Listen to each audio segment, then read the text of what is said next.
is Matthew McCard with my curriculum project for curriculum and program. The Vitality Curve Advancement Program, or VCAP for short, is a remedial and enrichment program that's going to be for students from grades 6 to 12. We're going to be providing the bottom 10% of students with remedial instruction, and the top 10% will be receiving enrichment. At the core of this program, we have partnerships being cultivated between public school systems and universities such as Auburn and Alabama and AUM, Alabama A&M, four-year universities that offer degrees in education, elementary and or post-secondary. So the idea here is that your undergraduate students at these universities that are enrolled in these education programs could get credit hours for time spent in the classroom at their partnered school, providing remedial or enrichment instruction there. And one of the main goals of this program, and the students from these universities are going to be the biggest factor that affects this, will be to attain a 1-to-7 teacher-to-student ratio in the classroom. So let's look at some of the differences between the current program, Response to Intervention, or RTI, and the proposed program. With RTI, you're going to have 3 categories or tiers, whereas with the VCAP program, we're going to be looking at an 80-20 split. Tier 1 in RTI defines the general student population. These are the students who are going to understand the majority of concepts presented in class the first or second time through and don't require a lot of additional attention. This is analogous to the 80% portion with the VCAP program. Tier 2 and Tier 3 students in RTI are those students receiving remedial instruction. Tier 2 students are still located within the general classroom. They just receive additional attention. Tier 3 students are actually pulled from the general classroom and put in what we call a resource classroom, which has an additional instructor and focuses completely on remedial instruction. This is going to be where you find your 20% portion in the VCAP program. And this is also where one of the major differences between the programs surfaces. The 20% portion is going to be broken down into 2 10% portions, a top and bottom percent. The top 10% will receive enrichment, the bottom 10% will receive remedial instruction. So the big difference is that RTI is solely focused on remedial instruction and does not offer enrichment. And in most junior highs, there is not an enrichment program offered. You see them in elementary, but they sort of phase out as you get into the junior high grades. So I'm excited about the opportunity to have those students expand their curriculum just a little bit. Another major difference between the two programs is with the responsibilities of the general classroom teacher. With the RTI program, you're looking at providing a minimum of 30 minutes every week for each Tier 2 student. This is going to be completely removed in the VCAP program, this responsibility. The general classroom teacher will only be providing instruction to the general student population. The Tier 3 category now with the RTI program, logistically the way that's scheduled and the way that classroom is run, that resource classroom, it's going to look extremely similar to the VCAP classroom, where you'll have at some times the bottom 10% receiving their remedial instruction, and other times you'll have the top 10% in this classroom receiving enrichment. But the classroom itself is going to be very, very similar. It needs to be a somewhat large classroom because we're going to talk about having multiple instructors in there 3, 4, or sometimes 5 instructors at a time, depending on how many students are in the classroom. To understand one of the bigger issues with the RTI program, we're going to be taking a look at just an average classroom and what we're asking the general teacher to do in this setting.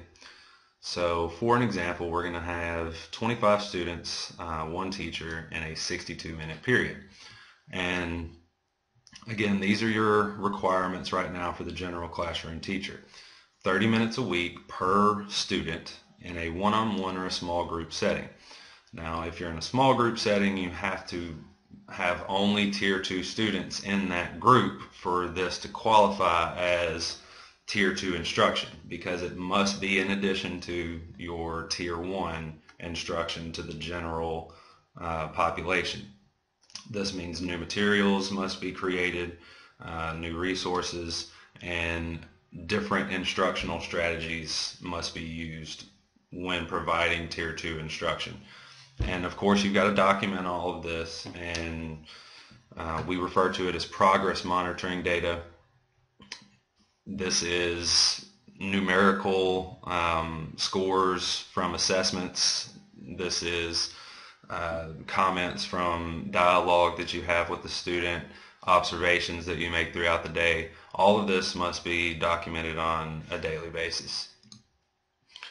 So just using a round number of 250 minutes per week that you actually have to present material, lopping off a few minutes here and there for interruptions and administrative tasks that take place in the classroom and distractions and all that.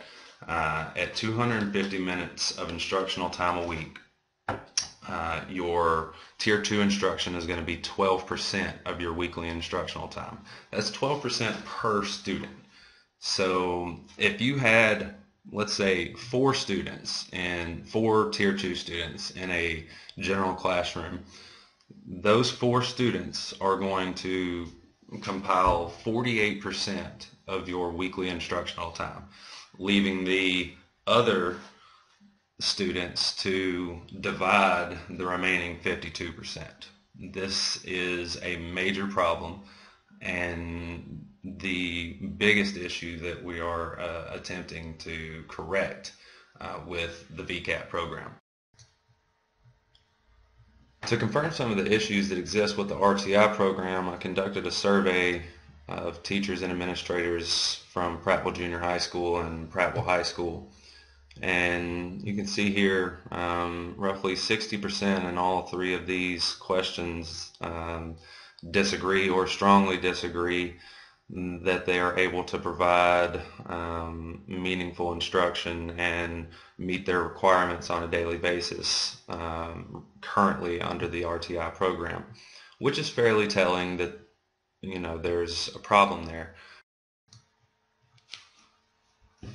The 10th and final question of the survey provided the most significant result, that approximately 77% of those surveyed responded the current program is not effective. So we obviously have a problem that needs to be addressed with the response to intervention program. Another problem was unexpectedly found through the results of the student survey. And I'll highlight here for you the questions and responses that we're going to be focusing on. Questions 4 and 5 asked students if they were receiving one-on-one or small group instruction on a daily basis. And you can see here this was Tier 3 students being surveyed, and they're still not receiving the instruction that they need, and that is required in the general classroom as well as the resource classroom. So I don't disagree with the core concepts of what the RTI program is trying to accomplish. I agree that we need one-on-one and small group instruction. The problem is that with the program we have now, it's not happening, not in the general classroom and not in the resource classroom. And questions 6 and 7 also were a bit surprising to me. These two questions ask students about their motivation and their willingness to put forth effort to do what was necessary to be successful. And you can see here that overwhelmingly these students in the Tier 3 classroom said that they were motivated, they did care about their grades, and they were willing to put forth the effort that it takes to be successful. So it's a shame that we have this type of student that wants to be successful and is willing to do the things necessary to be successful, and we have a program in place that is completely failing across the board, from the general classroom to the resource classroom, to provide them with an opportunity to be successful.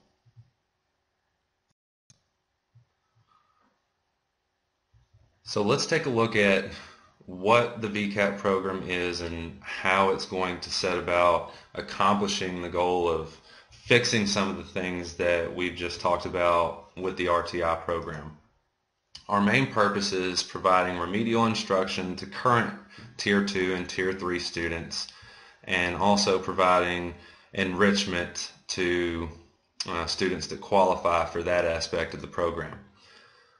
At the end of the program, students are going to be more organized. They're going to be more able to complete daily tasks, and this is something that, organization and completing daily tasks, that's a major problem with junior high and middle school students. Just getting them to be organized, take notes, and do their classwork and homework is going to go a long way in helping them to be successful now and in the future. We're also more specifically going to be making sure that these students demonstrate proficiency at or above their grade level as defined by the Alabama College and Career Ready Standards.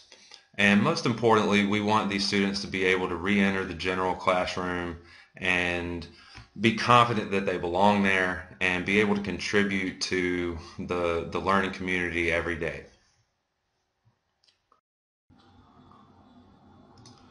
The VCAP classroom will consist of 20 to 35 students and 3 to 5 instructors, depending on how many students are in the classroom.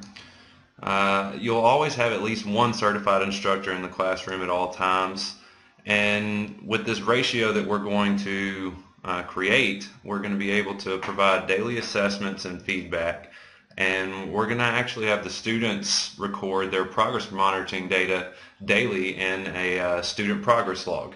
This will help them to, first of all, become more organized students, and also help them to connect to the goals and objectives that they've set out for themselves and see the progress that they're making or the lack of progress that they're making towards reaching those goals. And this, I think, will be very beneficial to them, being able to be cognizant of that and see that on paper and actually be the ones to document that on a daily basis.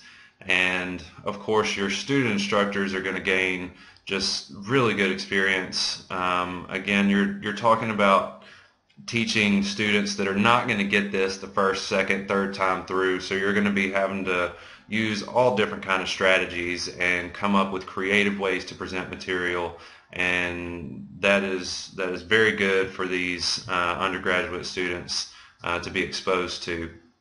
And then most importantly, the students are going to receive more one-on-one attention with this increased teacher-to-student ratio. The timeline we're looking at throughout the school year is that at the first of the year, we'll place students in the program based upon their standardized test scores from the previous year and a placement test that we will give at the end of the year. Then throughout the semester, we'll have formal and informal observations of certified instructors and student instructors, and we'll interview them and give them a survey at the end of the semester, because we want to constantly evaluate the success or failure of the program and attempt to find some unforeseen problems and unintended consequences and things of that nature.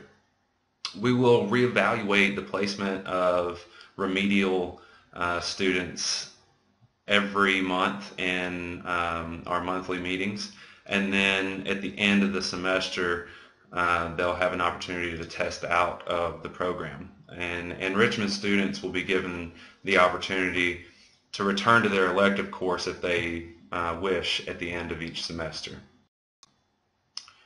For a program like this to be successful, it's extremely important that you have a good support system. And so to ensure that that's the case with this program, we're going to appoint liaisons from both institutions that will take care of scheduling, which will be a major issue with this, trying to figure out how we're going to take these students out of their elective programs and make sure that we are able to get the ratios that we want. Scheduling will be extremely important and will require lots of time, lots of planning. These liaisons will also be in charge of finding resources and making modifications to the curriculum throughout the semester as they're needed. They'll also be the ones facilitating the formal and informal evaluations of the instructors. They'll be the ones conducting the exit interviews and looking at the results from the surveys and determining what can be done to fix issues that are found. We'll also make an attempt to increase the communication with parents. Anytime that we can get more support from outside the classroom, it has a very substantial effect on the students' progress and how successful they are. If you would like to know anything further about this program, have any questions, anything that you found interesting that you want to know more about, feel free to contact me on Canvas or via email, and I would be more than happy to discuss this program with you at further length. Thank you so much for taking the time to view my presentation, and I hope you have a great day.